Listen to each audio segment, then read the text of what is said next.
안녕하세요. 안녕하세요. 저기 오늘 본문은 다 너무나 잘 알고 계시는 그런 본문이죠.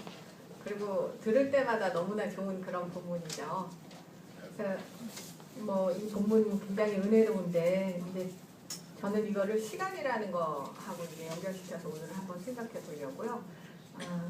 이렇게 한번 해봤습니다. 그래서 우리는 옛날에 시계가 없었기 때문에 이제 시계라는 거, 시간이라는 거를 별로 의식하고 살지 않았는데 이 현대라는 것은 굉장히 시간을 의식하고 사는 그런 인류의 역사에서 아주 특별한 이제 시기라고 볼 수가 있죠. 그래서 시간을 아주 분절화시켜서 달, 하루도 24시간은 1시간은 60분, 60분도 초로 해가지고 30초, 기도를 30초에 끝내라.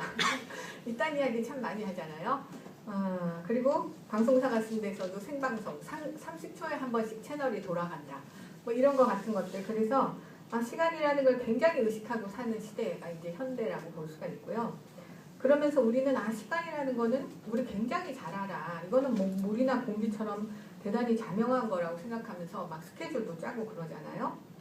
근데 막상 이 자명한 듯하고 보이는 이 시간이라는 게 도대체 뭡니까? 이렇게 이제 물어보면 이게 굉장히 정의하기가 어렵다는 겁니다. 그래서 우리가 이제 생명을 받는다고 하는 것은 시간 속으로 우리가 들어간다는 것을 이제 의미하죠. 그래서 생명을 받기 전에 우리한테 시간이라는 것은 없었습니다.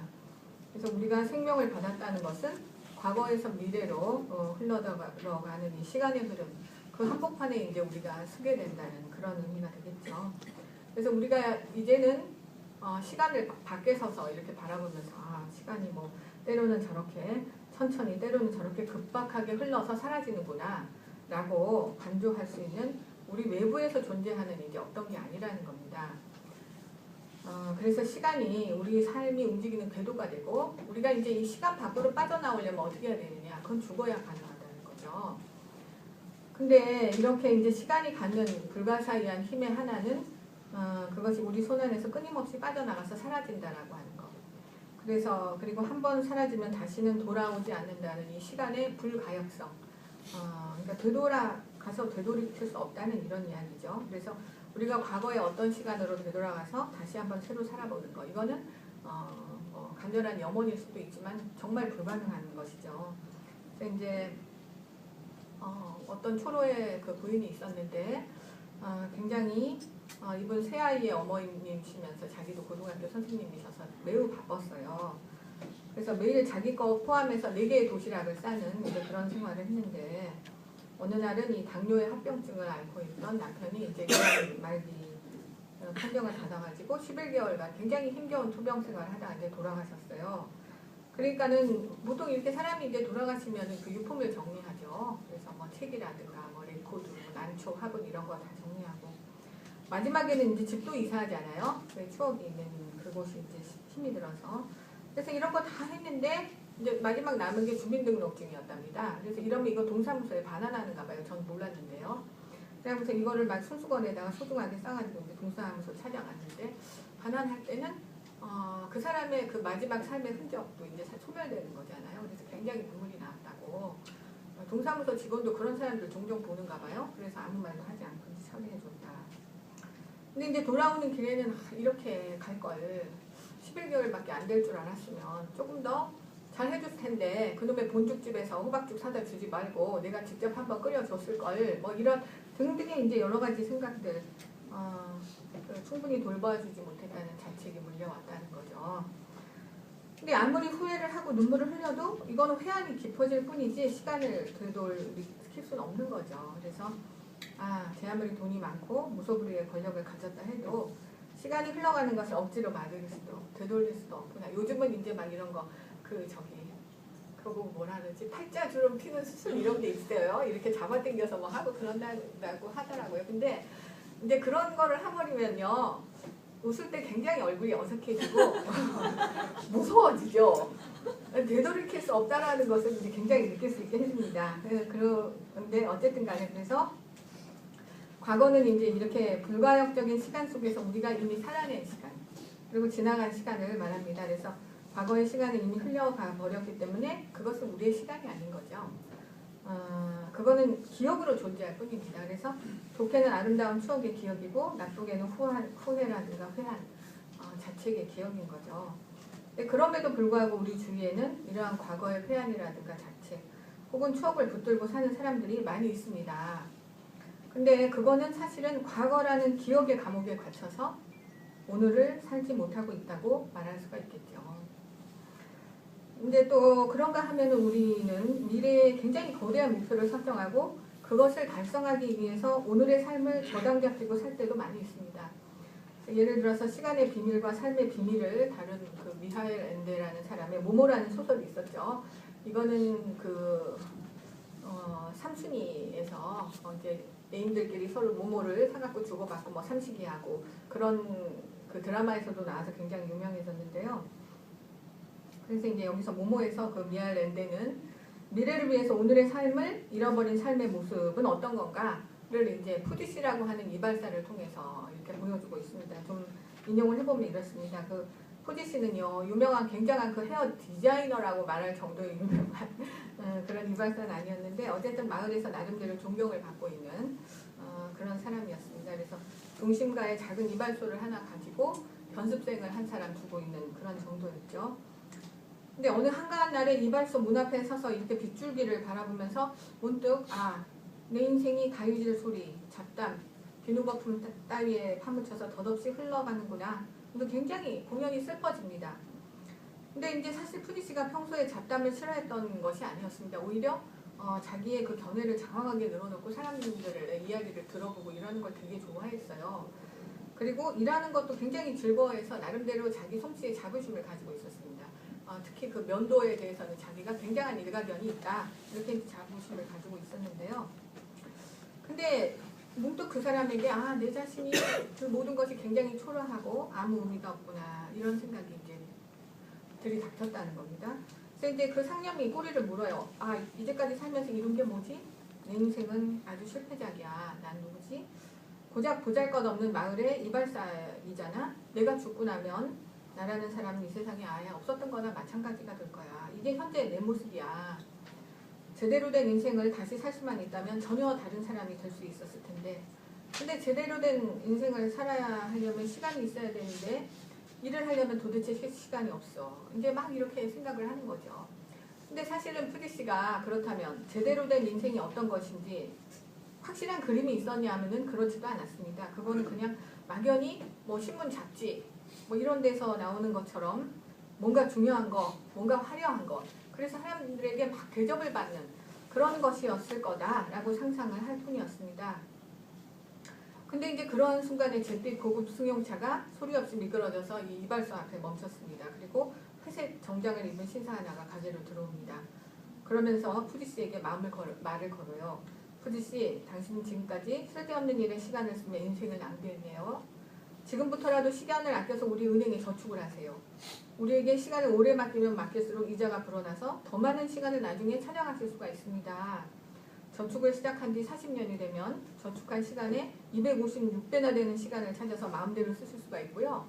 그러면 정말 제대로 된 훌륭한 인생 살 수 있어요.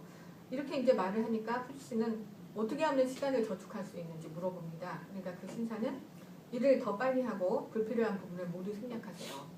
지금까지 손님 이발하는데 한 명당 30분 걸렸다면 이제부터는 15분으로 줄이세요. 잡담을 피하세요. 시간 낭비일 뿐입니다. 나이 드신 어머니를 곁에서 보살펴 드리는 시간도 반으로 줄이세요. 아니 가장 좋은 방법은요. 값싼 양로원으로 보내는 게 좋습니다. 그러면은 어머니를 돌볼 필요가 없으니까 고스란히 하루에 1시간씩 전략이 됩니다. 그리고 아무짝에도 쓸모없는 앵무새는 내다 버리시고요. 달리아 양에게 그렇게 꽃을 갖다 주고 싶다면 지금처럼 매일 찾아가는 대신에 2주에 한 번씩만 찾아가세요. 그리고 15분씩 하는 저녁 명상이라든가 자기 반성 이딴 것도 때려치우세요. 그리고 무엇보다도 노래하고 책 읽고 친구들을 만나는 따위의 일로 귀중한 시간을 써버리지 마세요. 이렇게 하면 하루에 적어도 2시간이 절약된다는 것이었습니다. 그래서 푸디씨는 늦게나마 지금부터라도 시간을 아껴야 한다고 단단히 결심을 하고 회색 신사의 충고에 따르기로 했습니다. 휠체어에 앉아 있었지만 사랑하는 여자친구인 달리아 양하고 헤어졌습니다. 앵무새를 갖다 팔았습니다. 그리고 자신의 보살핌에 행복해하시던 어머니는 양로원에 보냈습니다. 제대로 된 인생을 만드는데 불필요하다고 생각되는 모든 시간을 이렇게 잘라냈습니다. 그런데 어찌된 일인지 시간이 도무지 저축되지가 않았습니다. 다만 삶이 점점 더 바빠지고 그럴수록 그는 편집증 환자처럼 중요하지 않은 일에 시간을 낭비하지 말아야 된다는 강박관념에 사로잡혔습니다.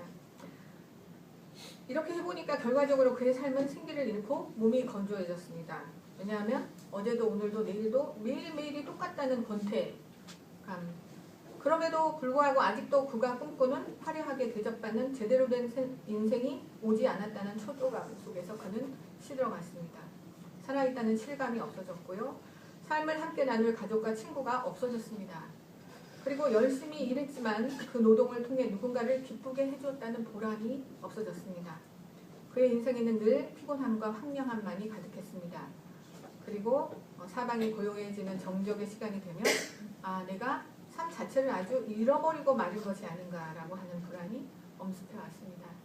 유일하게 더 좋아진 것이 있다면 그것은 그가 예전보다 옷을 더 번듯하게 차려입을 수 있었다는 것입니다. 돈은 더 많이 벌었기 때문입니다. 그렇다면 이렇게 싱그러웠던 푸지씨의 삶을 이렇게 황폐화시킨 회색 신사들의 정체는 무엇이었을까요? 그것은 다름 아닌 허무였습니다. 그리고 그들이 생명을 유지하는 유일한 에너지어는 미래의 어떤 중요한 인물이 되기 위해서 오늘 여기의 삶을 전략하겠다는 사람들로부터 도둑질한 시간이었습니다.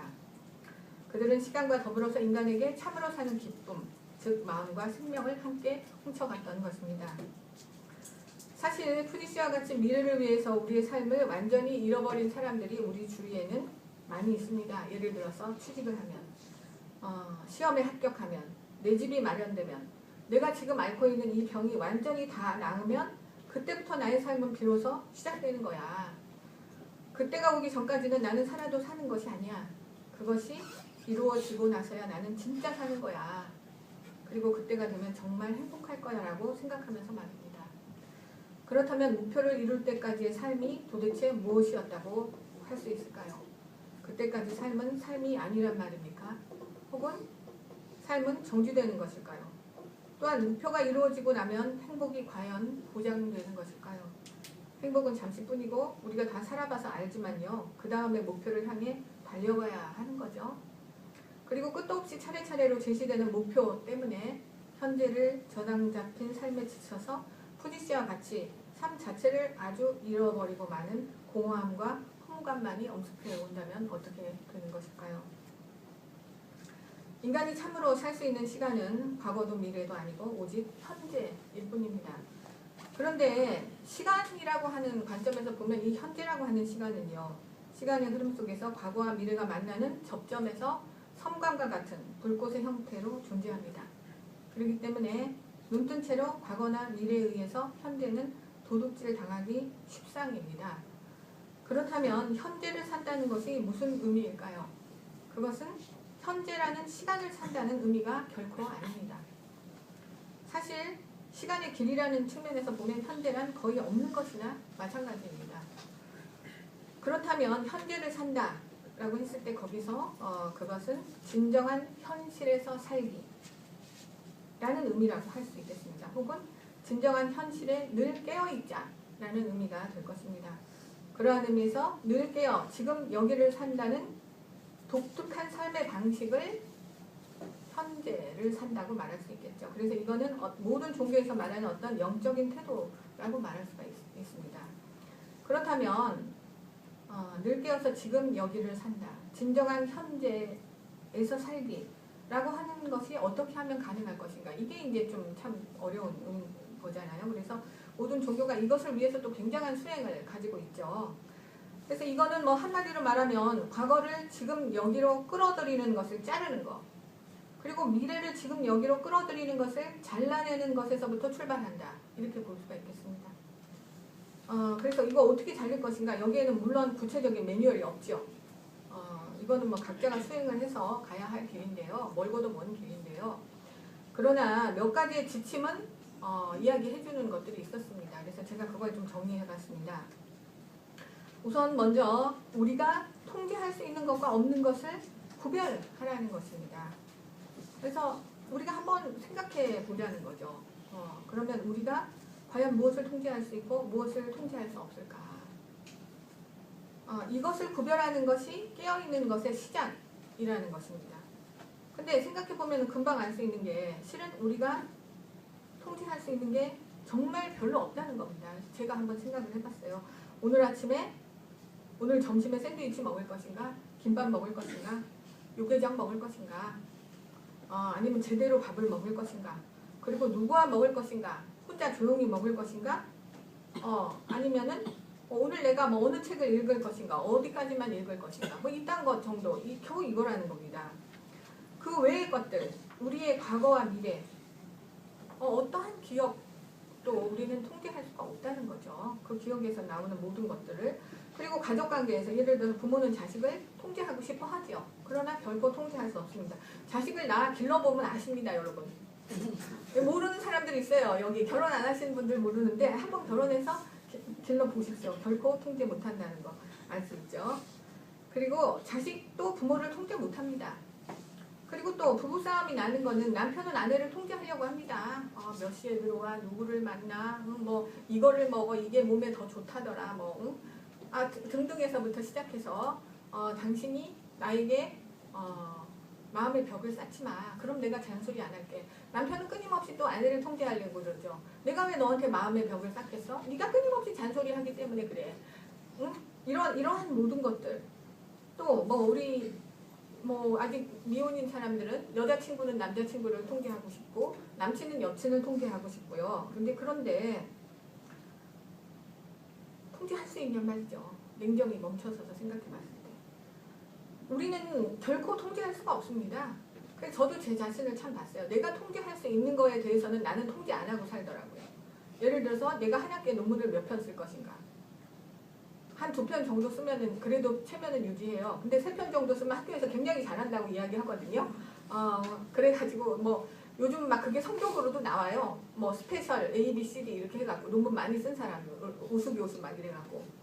그러면 근데 나는 정말 내가 그건 통제할 수 있어요. 내 자신의 스케줄과 내가 해야 되는 일과 나의 전체적인 건강이라든가. 그리고 내가 결혼 안 한 사람처럼 그렇게 할 수는 없잖아요. 내가 어머니 역할도 하고 아내 역할도 하고 며느리 역할도 해야 되는데. 그래서 나의 이 전체적인 삶의 상황에서 보면은 3개를 쓰면 폼나고 좋지만 난 2개밖에 못 쓴다. 그러면 내가 2개 쓰는 것이 나에게는 가장 좋은 것이다라고 생각하고 난 통제할 수 있습니다. 근데 나는 정작 그런 거에 통제 안 해요. 그래도 남은 3개는 쓰는데 걔가 다 하는데 내가 병신이야? 내가 왜 그걸 못해? 3개 써야지. 그러면서 막 밤새고 막 무리해고 써갖고 병나서 들어놓고 막 이런다는 거죠. 그래서 정말 내가 통제할 수 있는 건 통제 안 하고 세상이 나한테 하라는 거에 막 내가 이끌려서 가더라고요. 그리고 정말 제가 통제할 수 없는 거는 마치 내가 통제할 수 있는 것처럼 붙잡고 애명글면해요. 야 이거 큰일 났다. 이걸 어떻게 해야 되느냐 이러면서. 그래서 우리는 통제할 수 없는 것이 마치 내가 통제할 수 있는 영역 안에 있는 것처럼 착각하고 머리를 굴리고 각본을 세우고 매뉴얼을 세웁니다. 그리고 각본대로 일을 끌고 가려고 하다 보니까 얼마나 많은 그 무리가 따르겠어요. 욕심을 내고 분노하고 거기에 태클 거는 게 틀림없이 나타나는 거죠. 그러면은 싸우고 그럼 못 쓸 짓도 하고 이렇게 해서 난리법석을 떨면서 자신을 상처 입히고 타인을 상처 입히면서 지옥이 따로 없다는 거죠. 이제 이렇게 하는데 그래서 성서는 통제할 수 있는 것과 없는 것을 구별해라. 근데 대부분 통제할 수 없는 것은 과거나 미래에 속하는 것이 너무나 많죠. 그리고 내 영역 밖에 있는 것이 많죠. 그리고 통제할 수 있는 것에는 내가 가지고 있는 최선의 지혜를 다해서 올바른 선택을 하고 나의 깜냥에서 올바른 선택을 하고 그 결과에 대해서 내가 용감하게 책임을 지는 겁니다. 그리고 내가 통제할 수 없는 것은 하나님의 은총에 맡기라고 말합니다. 오늘 아까 찬송에서도 그런 것이 너무 많았는데요. 예를 들어서 내가 너무 사랑하는 자식의 장래 잘 됐으면 좋겠지만 나는 통제할 수 없습니다. 그리고 뿐만 아니라 학교에 등교하는 그 아이의 하루에 대해서도 내가 통제할 수 있는 게 없어요. 오늘 체육 시간에 뭔 일이 일어나서 사고가 나지 않았으면 좋겠고 친구들과 왕따가 당했으면 그건 나의 바람이지만 그렇게 만들어 갈 수 있게 통제해 줄 수가 없습니다. 다만 우리가 할 수 있는 것은 등교하는 그 아이의 뒤통수에 대고 하나님 오늘 우리 아이의 하루가 주님의 은총 안에 하루가 될 수 있도록 축복해 주십시오라고 30분에 30초의 기도를 드릴 수 있을 뿐입니다. 그리고 나머지는 하나님의 은총에 맡기는 수밖에 없는 거죠. 또 예를 들어서 저는 병이 나면은 좀 멘붕이 오는 그런 스타일이에요. 그래서 감기가 와도 저는 아주 막 세상에 빨간불이 막 왔다 갔다 하면서 난리를 치는데 막 이게 빨리 나았으면 하는 마음이 너무 굴뚝 같아요. 빨리 나와가지고 이게 정상적으로 뭐가 이렇게 돼야 되고 내가 하루에 10개 일을 소화했던 것이 나의 평균 속도라면 빨리 그 속도가 회복이 돼야 되는데 지금 5개밖에 못하는데 큰일이네? 막 이러거든요. 그러니까 하루라도 빨리 앞당기고 싶죠. 앞당길 수 있으면 앞당길 수 있죠. 쉽죠. 근데 앞당길 수 있는 방법이 있냐고요. 없는 거잖아요. 그래서 뭐 주사도 맞아보고 별짓을 다 하지만은 나중에 나서 생각해보면 사실 병은 아플 만큼 다 아프고 나서 병이 자기의 때가 돼서 저절로 나았다는 생각이 듭니다. 그리고 병을 오래 알아보는 사람은 아는데요.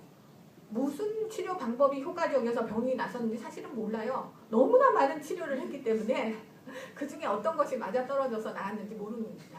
어떤 것이 낫게 했는지 아니면 그 모든 것이 합력해서 병을 낫게 했는지 우리는 결코 모른다는 거죠. 그러면 중요한 게 뭐냐. 하루하루의 투병 아니면 하루하루를 그 병과 함께 살아가는 것이 우리에게 주어진 유일한 거라는 거죠. 그랬을 때 우리가 할 수 있는 일은 가능한 한 주님의 은총 안에 머무면서 가능한 한 감사거리를 찾는 겁니다. 그리고 즐겁게 그날을 살아내려고 하는 것이 우리가 할 수 있는 전부고 최선의 것이라는 거죠. 여기까지만 우리가 통제할 수 있다는 겁니다. 그래서 결국은 성서가 하는 말이 과거는 하나님의 자비에 맡기고 미래는 하나님의 섭리에 맡기고 지금 여기는 오직 하나님의 사랑 안에 머무르라고 이제 이야기하고 있습니다. 여기서 하나님의 사랑 안에 머무른다고 하는 거는 뭘까요? 요한복음에서도 보면 너희는 내 사랑 안에 머무르라 라는 말이 너무 많이 나오는데 그거는 뭐 다른 말로 말하면 시간에 관해서 이야기한다면 통제할 수 있는 것과 통제할 수 없는 것을 깨어서 식별하라. 그리고 통제할 수 없는 것을 붙들고 너 자신을 괴롭히지 말고 너의 짐을 하나님께 맡기고 너는 안식해라, 쉬어라 라고 하시는 그런 말씀이라고 볼 수 있겠습니다. 또 하나의 두 번째로 현재를 사는 비결은 다른 사람의 시간과 나의 시간을 적어도 비교하지 않는 것이라고 할 수가 있겠습니다. 제가 얼마 전에 만화가 이면세 인터뷰를 본 적이 있습니다. 그 사람이 젊었을 때는요. 지금처럼 그렇게 막 유명하지도 않고 유능하지도 않았는데요. 누구한테나 이런 시절이 있는 거죠.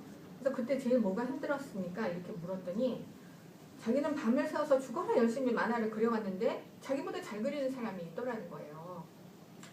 근데 그 사실을 받아들이는 것보다 더 힘들었던 것이 정작 그 사람이 자기처럼 애를 쓰면서 만화를 그리지가 않고 그냥 쓱쓱 그리더라는 거예요. 근데도 그렇게 훌륭한 작품이 됐다는 거. 이게 자기를 정말 미치게 했대요. 그래서 마치 그 사람이 자기처럼 밤을 새고 막 정말 괴로워하면서 열심히 그렸는데 자기처럼 자기를 능가하는 훌륭한 작품이 됐다. 그러면 그건 그대로 받아들이겠는데 그것도 아닌 것이 자기보다 더 잘 그렸다. 이것이 정말 미칠 것 같았다. 그러니까 그러면 그 문제 어떻게 극복했습니까? 그랬더니 이현세가 하는 말이 참 간단했어요. 먼저 보냈습니다. 라는 거예요. 그러니까 아무리 노력해도 자기가 따라잡지 못하는 사람이 나오면 문제는 간단하다는 겁니다. 먼저 가시라고 보내드리면 된다는 거죠. 능력 있으니까 빨리 가세요. 전 천천히 가겠습니다. 제 템포대로. 왜냐하면 그 사람은 그 사람의 시간을 사는 거고요. 나는 나의 시간을 살아야 하기 때문입니다. 그래서 내가 그 사람과 나를 비교하고 질투하고 좌절하고 스트레스 받으면서 그 사람의 시간을 살아내려고 하다가는 정작 소중한 나의 지금의 시간을 잃어버린다는 거죠. 그래서 우리나라에서 보면 엄친아라는 말이 너무나 많이 있죠. 엄마 친구 아들. 엄마 친구의 아들과 엄마가 나를 끊임없이 구별해서 비교하고 막 이런 것들이 정말 우리나라에서는 불행한 현실이라고 할 수 있습니다. 이 교육계에서 엄친아라는 말이 나타날 정도였다는 것은 부모가 자식에게 사랑한다고 부모가 자식에게 가르치는 것이 자기의 시간을 살지 못하고 남의 시간을 살라고 하는 것이라고 하는 것이 이게 너무나 비극적인 현실이라고 볼 수 있겠죠. 잘못된 사랑이 자식을 망치는 그런 전형적인 예를 보여줄 수 있는데요. 근데 이제 이 인터뷰의 마지막이 더 걸작이었어요. 그런데 그 능력 있는 분은 지금 얼마나 유명한 만화가가 되셨나요? 이렇게 질문하니까 이현세가 그런데 그 친구 그 후 얼마 만화를 그만뒀습니다. 이렇게 대답을 하는 거예요.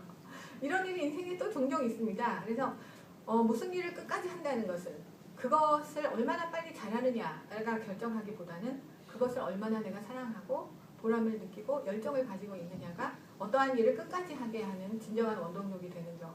이것도 이제 사실 주위에서 심심치 않게 볼 수 있는 일입니다. 이렇게 보면 우리가 건강한 사람이 되기 위해서는 때로는 자부심을 제쳐놓는 일이 필요합니다.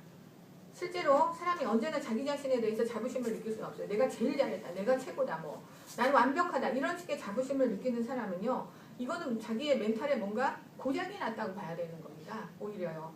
그래서 사실은 내가 자부심을 느낄 수 없을 때가 그 사람이 자기 자신을 자성하고 자신의 부족한 면을 인식하고 그것을 고쳐나가면서 조정해서 성장해가는 그런 귀한 계기가 된다는 거죠. 그런데 그렇기 때문에 자신이 가장 훌륭한 사람이라고 생각하고 자신에 대해서 자부심을 느끼면서 언제나 좋은 기분만을 느끼면서 살아갈 필요는 인생에서 전혀 없습니다. 그러나 언제 어느 때나 자신을 사랑하고 소중히 여기는 것은 정말 중요하다는 거죠. 왜냐하면 나라는 사람은 정말 전무후무합니다. 나 이전에 나 같은 사람이 있었겠습니까? 나 이후에도 나 같은 사람이 나타나지 않습니다. 여러분 그렇게 생각 안 하세요? 제가 어느 날 이 말을 생각해 보니까 독생자 외아들이라는 말이 하나님이 이러한 뜻에서 말하셨을지도 모른다. 내가 하나님 독생자 외아들이라는 생각이 들어요. 하나님에게서 나 같은 자식이 이 세상에 어디 있냐는 거. 나 이전에는 없고 나 이후에도 없습니다. 그래서 나라는 사람은 내가 뭘 얼마나 이루어내고 내가 얼마나 많은 업적을 쌓았는지 나의 조건과 관계없이 나라는 이 존재 자체로 전무후무한 특별한 존재라는 거죠. 그래서 내가 내 인생을 나로서 살지 못한다 라고 하는 것은 나한테 손해이죠. 이뿐만 아니라 나라는 존재를 창조하셔서 자신의 어떠한 한 부분을 드러내기를 원하시는 하나님께도 어마어마한 손실이라는 겁니다. 이거는요. 그러므로 우리는 언제 어디서나 무슨 경우를 당해도 자신을 스스로 사랑하고 소중히 여겨야 하는 것. 이건 너무나 중요한 거죠. 비록 자신에 대해서 자부심을 느끼지 못할 때에도 우리는 자기를 사랑하고 소중하게 생각하는, 이거는 해야 된다는 겁니다. 그 다음에 이제 세 번째로 현재 깨어서 현재에서 산다. 이것을 했을 때 또 세 번째는 어떤 것이 가능할까, 어떤 지침이 있을까를 생각해 보면 우리가 무슨 일을 할 때 그것의 완성점에서 그 일을 하지 말고 그 일을 하루씩만 하는 태도가 지금 여기를 살게 한다고 이야기할 수 있습니다. 예를 들어서 모모에서는 미알 랜드는 이것을 청소부 펫보시를 통해서 이렇게 말합니다.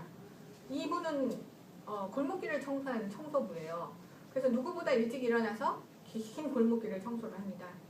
근데 긴 골목길을 청소할 때 그 길의 끝을 보면 저기까지 다 쓸어야지 끝나는데 이렇게 그 끝을 보면 너무나 아득해서 빗질 시작하기 전에 이미 숨이 넘어와가지고 다 쓸 수가 없대요. 그런데 이렇게 말해. 그런데 모모야, 나는 한 번에 빗질 한 번 하고 심호흡 한 번 하지. 그리고 다시 빗질 한 번 하고 나서 또 한 번 심호흡해. 그러다 보면 어느새 그 긴 골목길이 다 쓸려 있는 거야. 참 신기하지 라고 이야기합니다. 이를 다 성취한 절정의 도달점을 생각하지 말고 다만 한 번에 하나씩만 하라는 거죠. 지금 내가 여기서 해야 될 일을 한 번에 하나씩만, 다시 말해서 오늘 성서의 말씀처럼 하면 한 번에 하루씩만 살라는 겁니다. 예를 들어서 오늘 제 자신의 경우에는 이렇게 이제 이야기할 수 있습니다. 내가 그래 통제할 수 있는 일과 통제할 수 없는 일을 식별해서 깨어 사는 게 참 중요하구나. 자신의 시간을 살며 어느 경우에도 자신을 스스로 사랑하고 소중히 여기는 이러한 깨달음 굉장히 중요하니까 여기를 붙들고 죽기까지 영원히 이걸 실천해야지 라고 결심했을 때 여러분 어떠한 느낌이 드십니까? 죽기까지 영원히 이 태도를 견지하고 실천해야지 이랬을 때 여러분 어떤 기분이 드세요? 저는 금방 무릎에 힘이 빠져버려요. 내가 살아내야 될 시간이 얼마나 되는데, 응?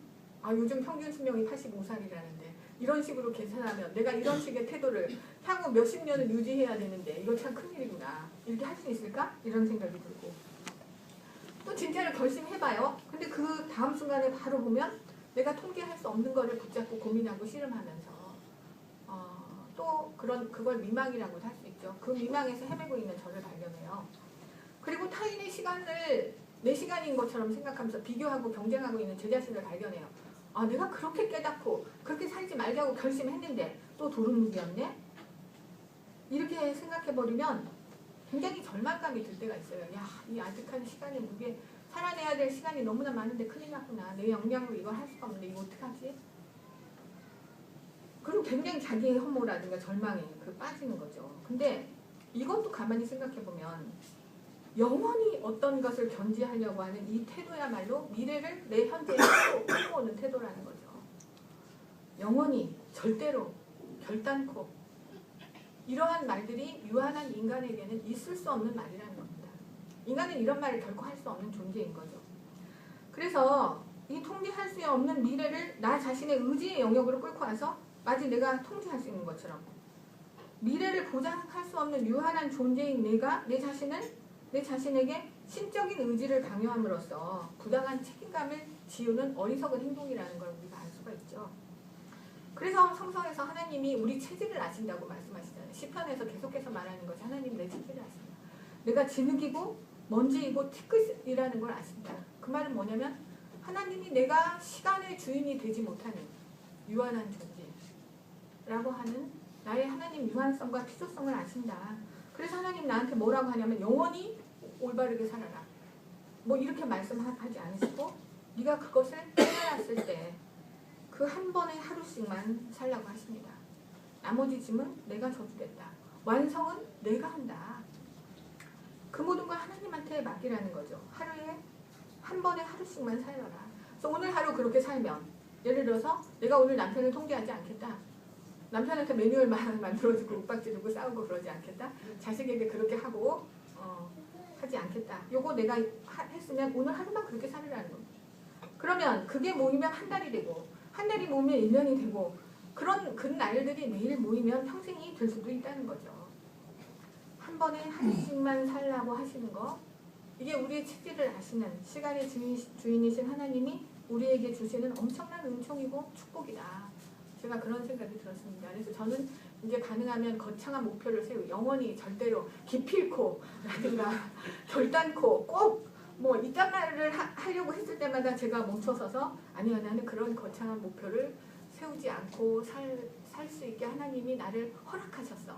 나를 오늘 하루만 사는 거를 허락하셨어. 하루살이로 사는 것을 하나님 나한테 허락하셨어. 그러니까 나는 이 은총을 누려야 돼. 내가 뭐 때문에 영원을 생각하고 절대를 생각하고 내가 그 짐을 지고 내가 고통스러워해야 되냐 말이야. 주님 나한테 하루살이로 사는 것을 허락하셨다. 이것을 기억하려고 제가 굉장히 노력합니다. 멈추려고 노력을 하는 거죠. 그래서 여러분들은 지금 어느 시간을 살고 계십니까? 과거를 살고 계십니까? 혹은 미래를 살고 계십니까? 아니면 하나님의 사랑 안에 머무르면서 지금 여기로 들어오려고 하는 과거와 미래를 끊임없이 잘라내고 하루에 하루씩만 한 번에 하루씩만 삶으로써 아 주님의 평화 안에서 내가 안식하고 있으니까 다 함께 기도하시겠습니다.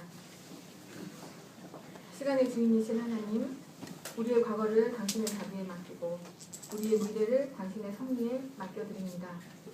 연령여금 모든 자책과 후회 그리고 염려와 걱정 두려움을 내려놓게 하시고 오직 지금 여기에서 깨어서 당신 사랑 안에 머무르게 하옵소서. 한 번에 하나씩만 한 번에 하루씩만 살 수 있게 허락하여 주신 당신의 은총에 감사드립니다. 예수님 이름으로 감사하며 기도드립니다. 아멘.